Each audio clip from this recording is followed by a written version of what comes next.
Saludos de Cristo para usted, hermano y hermana. Bienvenido, bienvenida a Escuela Sabática Profundizada. Lección número 12. Amar misericordia.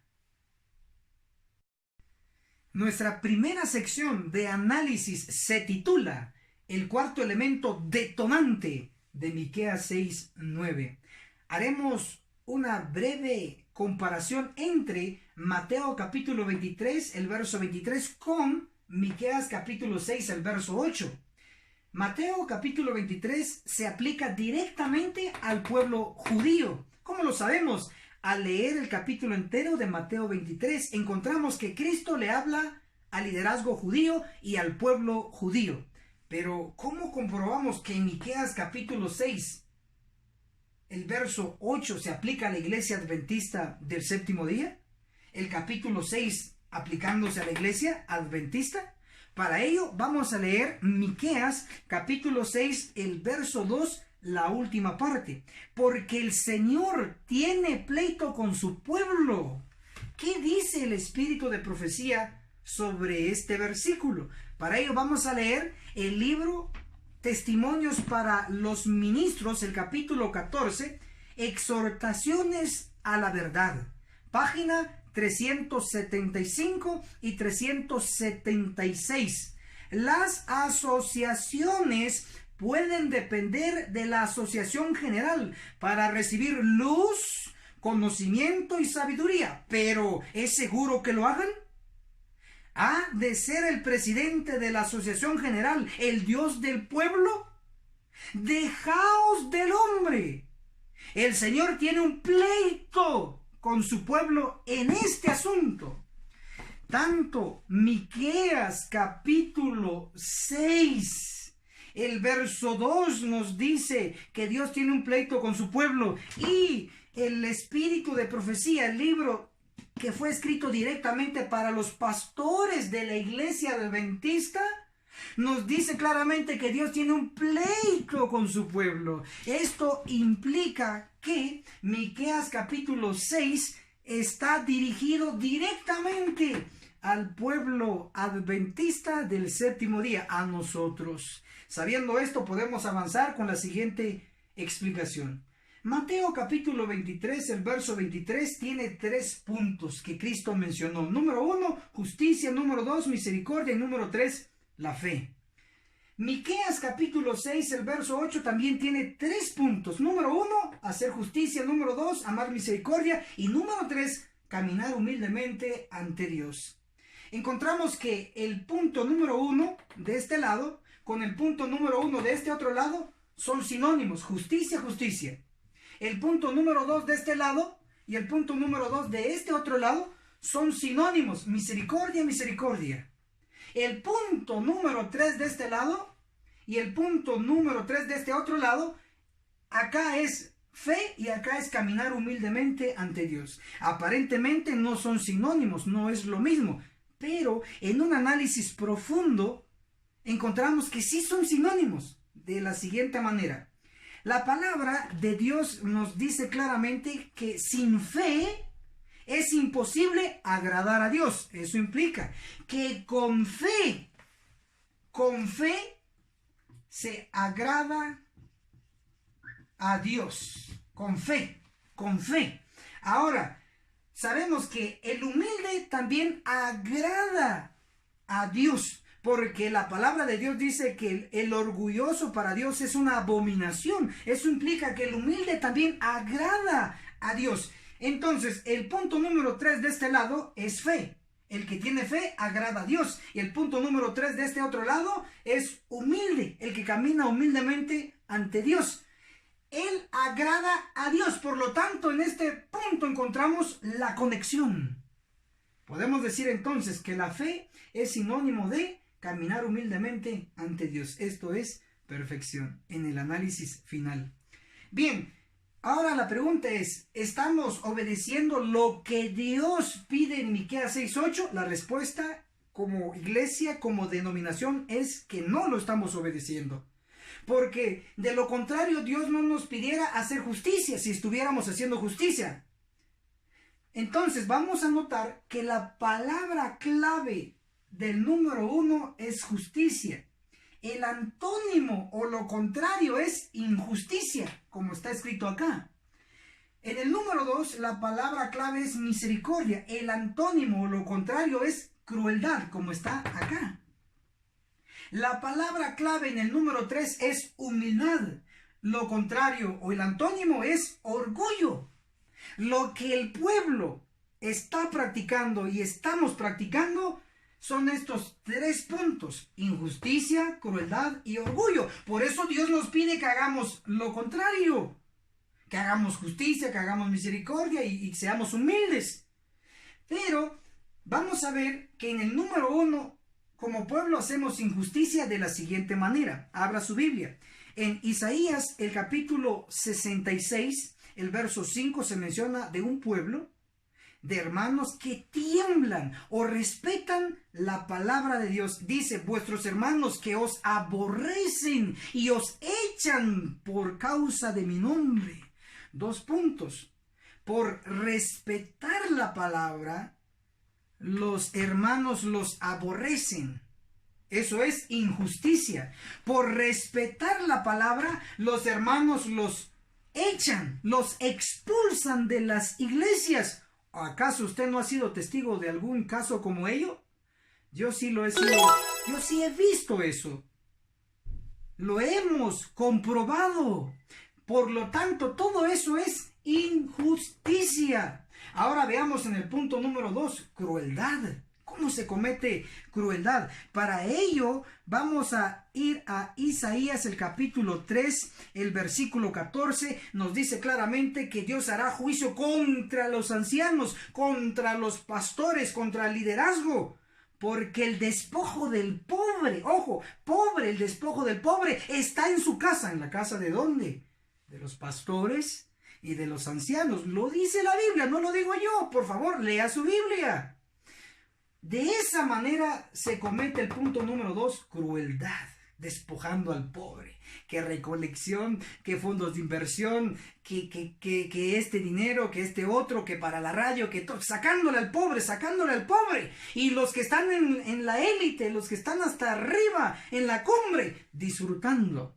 Y el pobre sufriendo, el pobre laico es el que hace todo el trabajo y los demás se llevan el crédito. Eso es crueldad. Número 3, el orgullo. ¿Cómo se comete orgullo? Usted puede ir a su Biblia y puede encontrar en Apocalipsis capítulo 3, desde el versículo 14 hasta el versículo 20, se habla sobre el mensaje a la Odisea, especialmente al ángel, al liderazgo. Cristo le habla. Apocalipsis 3, el verso 17 dice: tú dices, yo soy rico, estoy enriquecido y nada necesito. Ojo cómo dice el ángel, el encargado de la Odisea, el encargado de la iglesia adventista, dice: yo no necesito nada. Claro, no necesita nada según su mente, pero según Cristo, según Dios, necesita todo. Necesita más luz, necesita más profetas, necesita mensajeros. Lo necesita todo, pero dice: no necesito nada. Claro, se manifiesta el orgullo espiritual, que es el más peligroso de todos los orgullos. Por lo tanto, tengamos cuidado porque estamos haciendo lo contrario a lo que Dios pide. Pero ¿por qué estamos actuando así? ¿La iglesia adventista es el pueblo de Dios? La respuesta es sí, sí y sí. Pero ¿en qué fase está la iglesia adventista? Usted puede leer el libro Testimonios para los Ministros en la página 46, en la página 45, 46, nos habla sobre las 2 fases de la iglesia. Leo Testimonios para los Ministros, página 45, dice: ¿no tiene Dios una iglesia viva? Él tiene una iglesia, pero es la iglesia militante, no la iglesia triunfante. Lamentamos que haya miembros defectuosos, que haya cizaña en medio del trigo. 2 fases. Número 1, militante. La iglesia militante, vamos a colocar aquí militante. La iglesia militante está haciendo esto, porque hay trigo y hay cizaña. Ahí está, por eso estamos haciendo esto: injusticia, crueldad y orgullo, porque hay cizaña aquí adentro. Somos la iglesia militante, pero pasaremos a ser la iglesia triunfante. La iglesia triunfante, usted ahí lo escribe bien, triunfante, la iglesia triunfante número 1, hará justicia, hará misericordia, andará humildemente ante Dios. Esa es la iglesia triunfante, el puro trigo, cuando la iglesia va a ser purificada. Pero nótese esto. ¿Cómo lograremos hacer estos 3 elementos que Dios nos pide: justicia, misericordia y humildad? Hay un detonante. 1, 2, 3. El detonante es el punto número 4.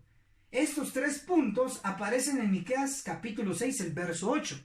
En la continuación es el punto detonante, Miqueas 6, 9. ¿Qué nos dice Miqueas 6, 9? Usted puede abrir su Biblia, Miqueas 6, 9. Dice: la voz del Eterno clama a la ciudad. El sabio mirará tu nombre. Prestad atención al castigo, dicen las versiones incorrectas. Esa traducción está mal. En el original no dice prestad atención al castigo. En el original, en el hebreo, dice oíd la vara. Oíd, como está escrito aquí, oíd la vara. Así está en el idioma original, en el hebreo.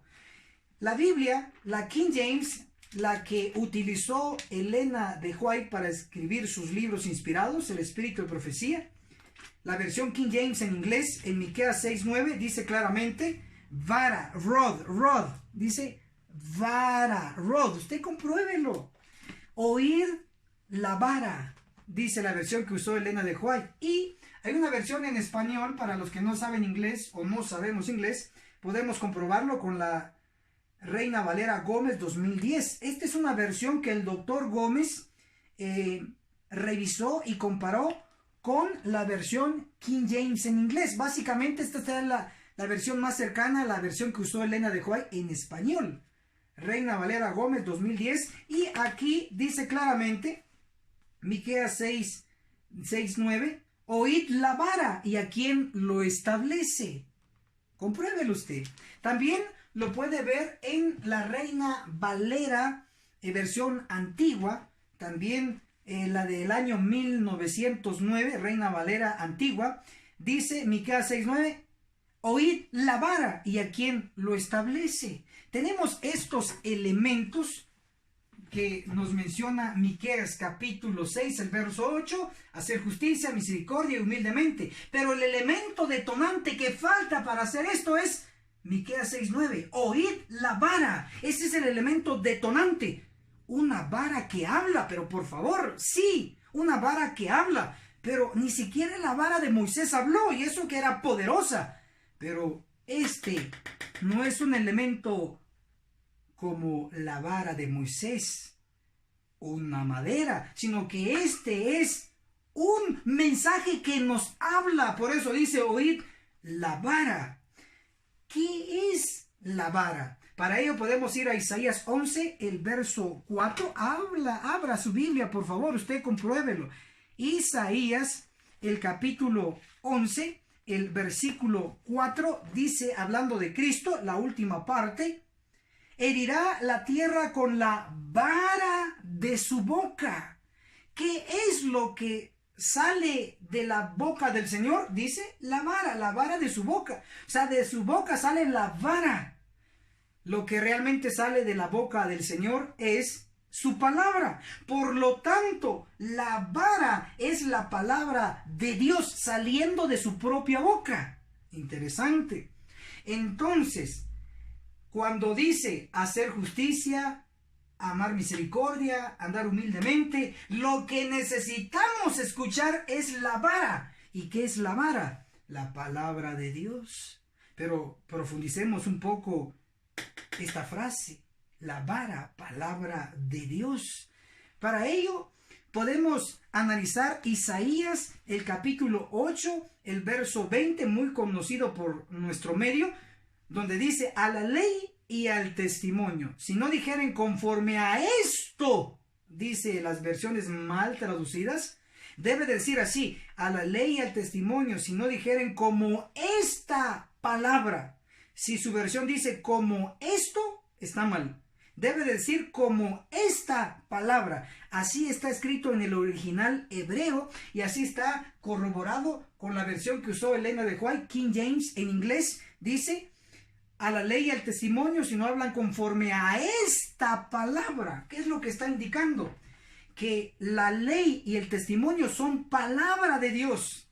¿Qué es la ley? Bueno, usted puede ir a Josué, el capítulo 1, el verso 7 y el verso 8 hablan del libro de la ley. Interesante. Entonces, la ley es la palabra de Dios.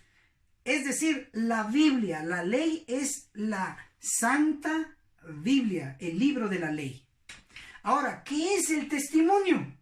La respuesta lo tenemos muy claro en Apocalipsis capítulo 19, en el versículo 10. Apocalipsis 19:10 dice, el testimonio de Jesús, que es el espíritu de profecía. Entonces tenemos dos elementos, la ley, la palabra, la Biblia. El testimonio, el espíritu de profecía. Según la traducción correcta, Isaías 8:20 debe de decir así, a la ley y al testimonio, si no hablan conforme a esta palabra. ¿Qué palabra? La de la ley, la Biblia, y la del espíritu de profecía, el testimonio. Es decir, por lo general, sí aceptamos que la Biblia es palabra de Dios. Amén, yo lo creo. Pero también el testimonio, es decir, el espíritu de profecía, también son palabra de Dios. Entonces, tenemos en Isaías 8:20 que la palabra es tanto la Biblia como el espíritu de profecía. Por lo tanto, Miqueas capítulo 6, el verso 9 dice, oíd la vara. Isaías 11:4 dice la vara de su boca. Es decir, la palabra de Dios. La vara es la palabra de Dios. Como la vara es la palabra de Dios, en realidad es un mensaje que está basado en la Biblia y el espíritu de profecía. Juntos hacen la vara. Por eso Dios dice que el detonante para hacer justicia, amar misericordia, caminar humildemente ante Dios, es oír la vara. ¿Y qué hay que oír? Hay que oír la Biblia y hay que oír el espíritu de profecía. Juntos forman la vara de corrección, porque estamos mal dirigidos con injusticia, crueldad y orgullo. Si usted quiere sumarse a los fieles y obedientes, hagamos nuestras las palabras de Salmo capítulo 23, el verso 4, donde el salmista David dice, Salmos 23:4, tu vara y tu cayado me infunden aliento.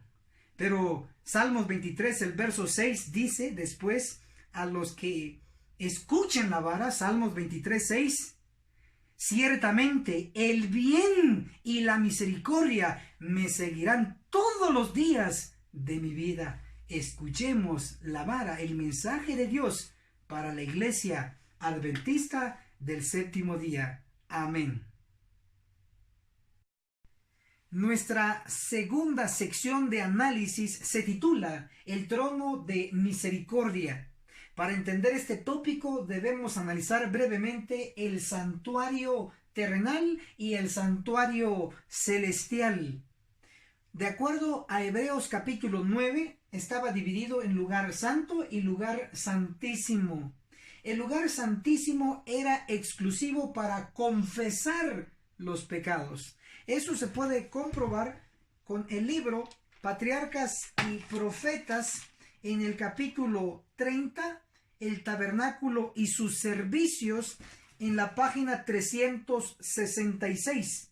Mientras de mañana y de tarde los sacerdotes entraban en el lugar santo, esta era una hora de intenso interés para los adoradores. Debían hacer un ferviente examen de sus corazones y luego confesar sus pecados. Se unían en oración silenciosa con los rostros vueltos hacia el lugar santo. Por eso decimos que el lugar santo era específico para confesar los pecados. Pero el lugar santísimo era para borrar los pecados. Para ello podemos leer lo que nos dice Levítico, el capítulo 16, el versículo 34. Tendréis esto por decreto perpetuo, una vez al año. Se hará la expiación por todos los pecados de los israelitas. Una vez al año, estamos hablando del día de la expiación, cuando el sumo sacerdote pasaba del lugar santo al lugar santísimo y figurativamente limpiaba el santuario y al pueblo de Israel, al pueblo de Dios. Eso ocurría una vez al año en el lugar santísimo.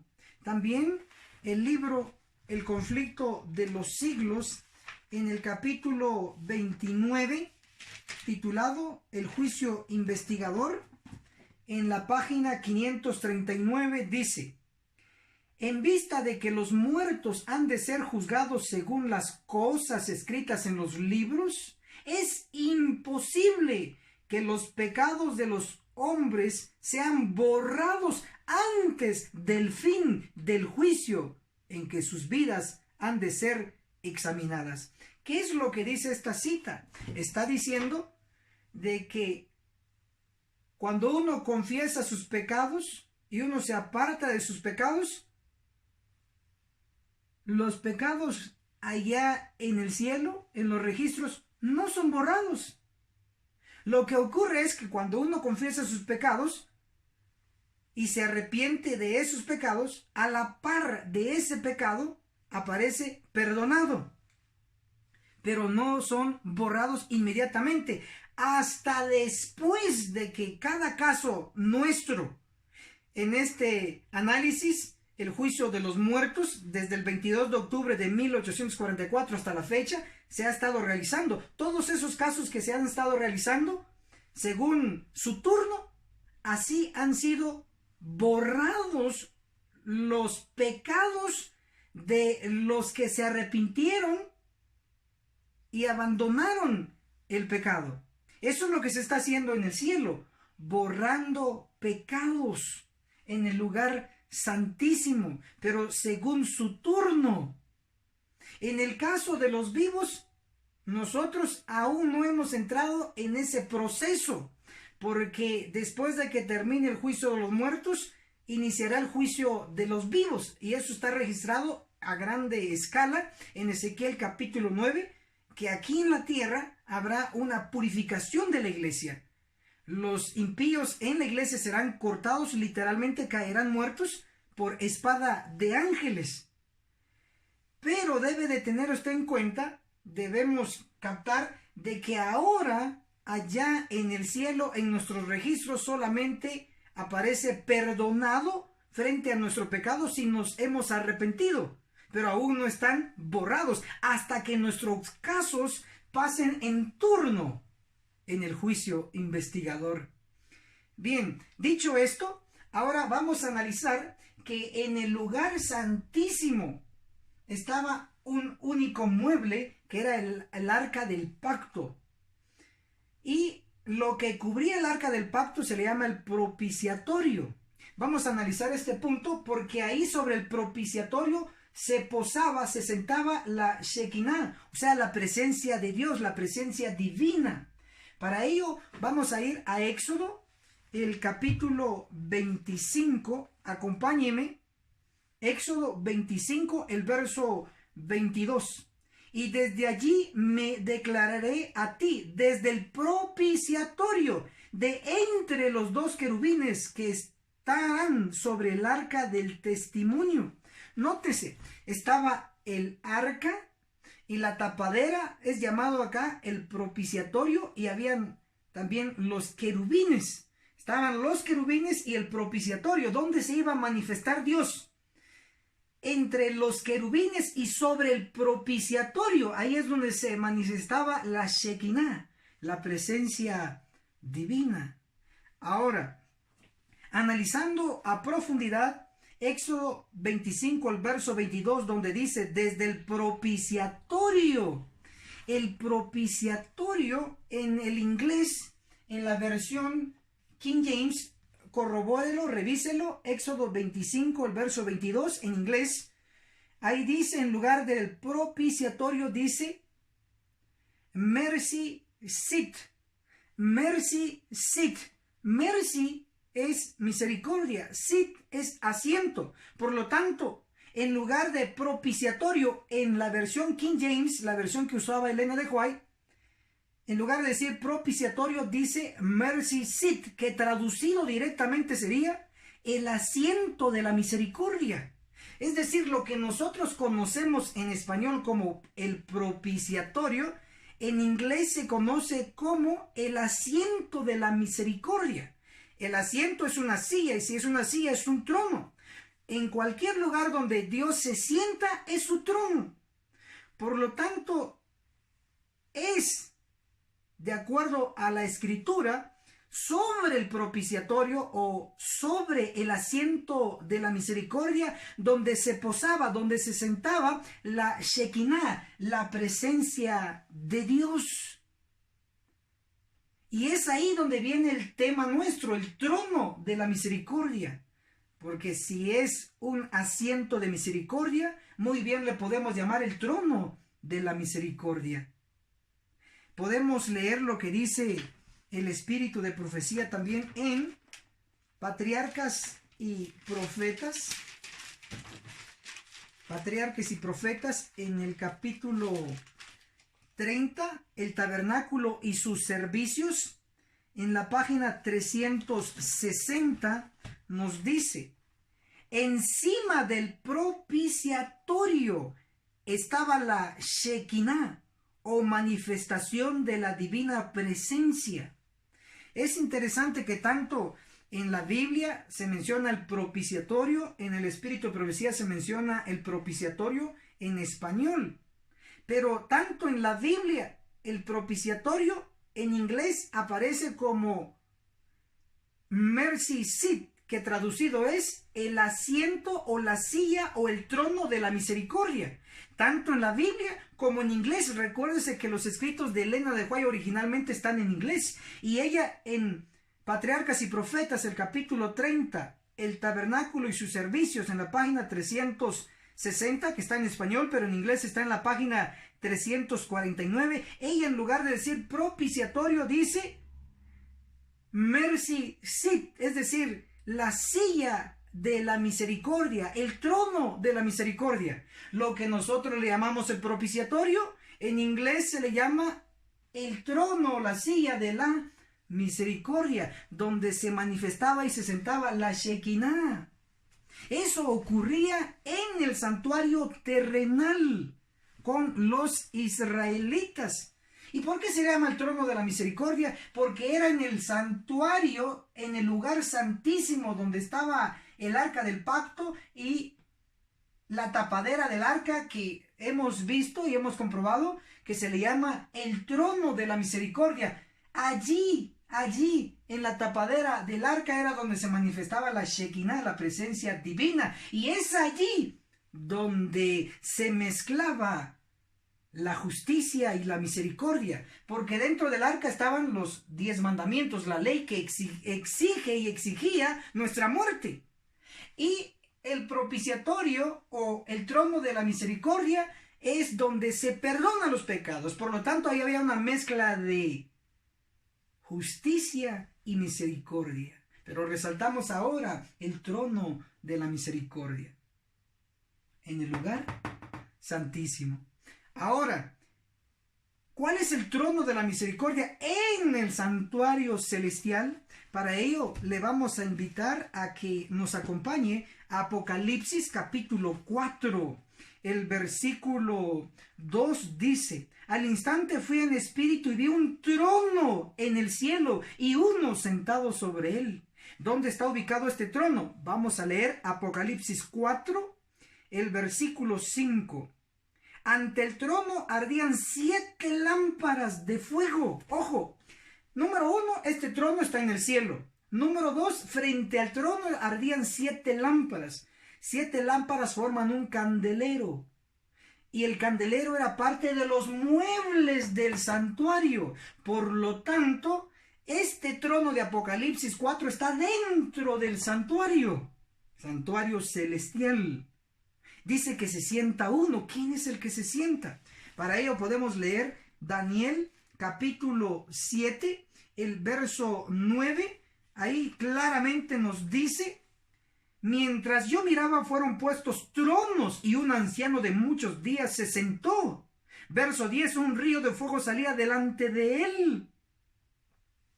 Obsérvese que se colocaron tronos, pero destaca uno entre todos los tronos, que de ese trono salía un río de fuego para hacer la diferencia entre los demás tronos. Y en ese trono especial se sienta uno, el anciano de días, que es Dios el Padre. Este trono especial de Daniel 7, verso 9 y 10, es el mismo trono de Apocalipsis 4, el verso 2 y el verso 5. Es el trono que está dentro del santuario. Es el trono de misericordia. ¿Por qué? Porque desde ese trono se están literalmente borrando los pecados de los que están pasando en el juicio investigador de los muertos, tal como era ilustrado en el tipo en el santuario terrenal. Interesante. Entonces podemos analizar que en Daniel 7, el verso 9 y 10 habla que fueron puestos tronos, no dice cuántos eran, pero había uno diferente allí. En Apocalipsis capítulo 4, el versículo 4, 5, 6 nos sigue hablando y nos da detalles sobre los tronos. Y dice claramente que fueron puestos tronos. Y menciona su número. Nos menciona que fueron 24 tronos.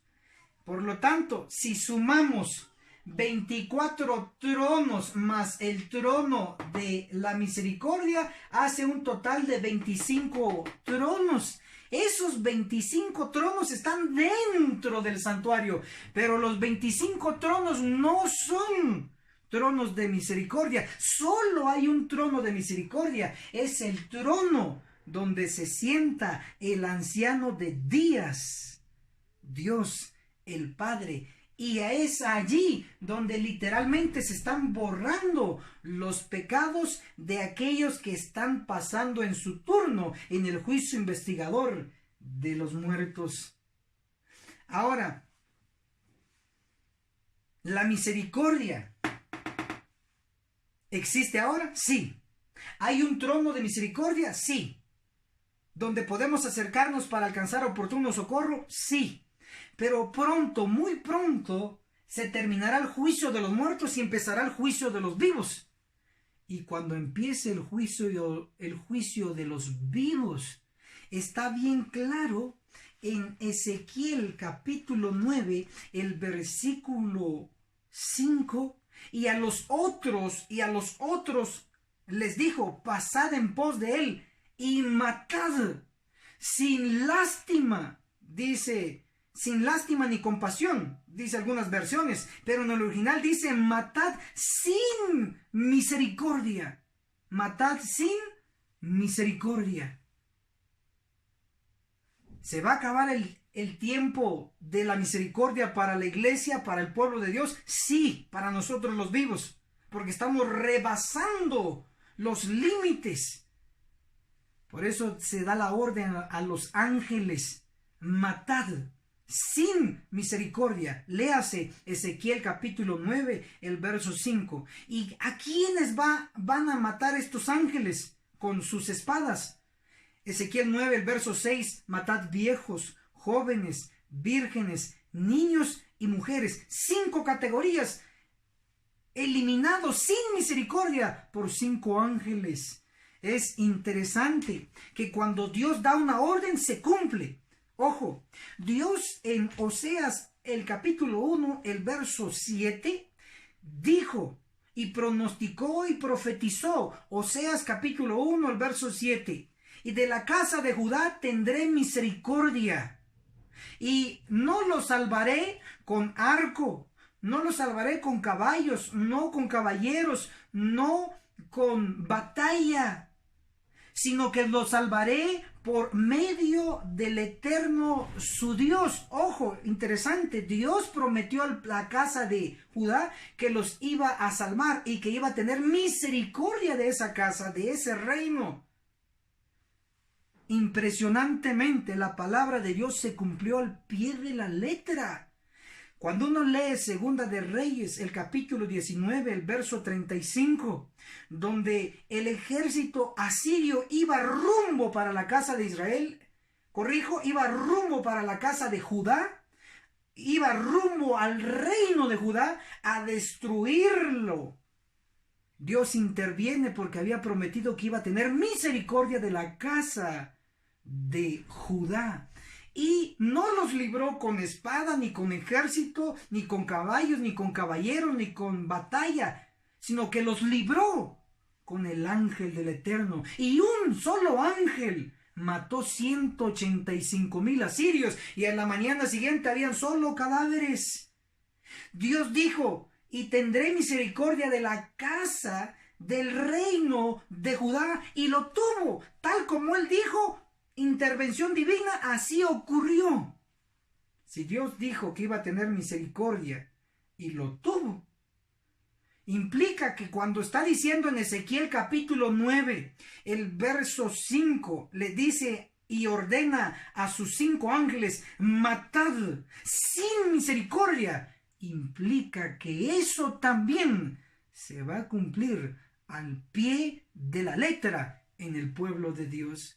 Usted puede ser uno de los sobrevivientes. Yo quiero que sea uno de los sobrevivientes. Yo quiero mismo ser uno de los sobrevivientes. Ahora es el tiempo. Ahora es el tiempo de despertar y sonar alarma en todo el pueblo. Solo así seremos los sobrevivientes. Aprovechemos ahora que está el trono de misericordia, porque muy pronto se dará la orden: matad sin misericordia. Que el cielo lo bendiga poderosamente. Amén. Y esto fue Escuela Sabática Profundizada. Felicitamos a todos los alumnos que ya han iniciado el curso intensivo número 1, para luego continuar en el curso número 2.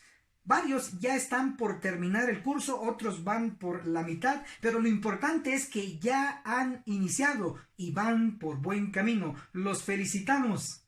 Si a usted le ha gustado, hermano y hermana, este video, dele like. Y si no le ha gustado, dele dislike. También puede suscribirse si aún no se ha suscrito en nuestro canal. Dele clic ahí donde dice suscribirse. Y si quiere recibir notificaciones cada vez que subimos nuevo video, dele en nuestro canal en YouTube como Enoch Martín, dele clic a la campanita que aparece allí en nuestra plataforma para que cuando subamos nuevo video le llegue la notificación. También puede compartir este video con todos sus amigos para que todos podamos aprovechar la misericordia. Haga el bien sin mirar a quién. Que el cielo lo bendiga poderosamente. Hasta la próxima.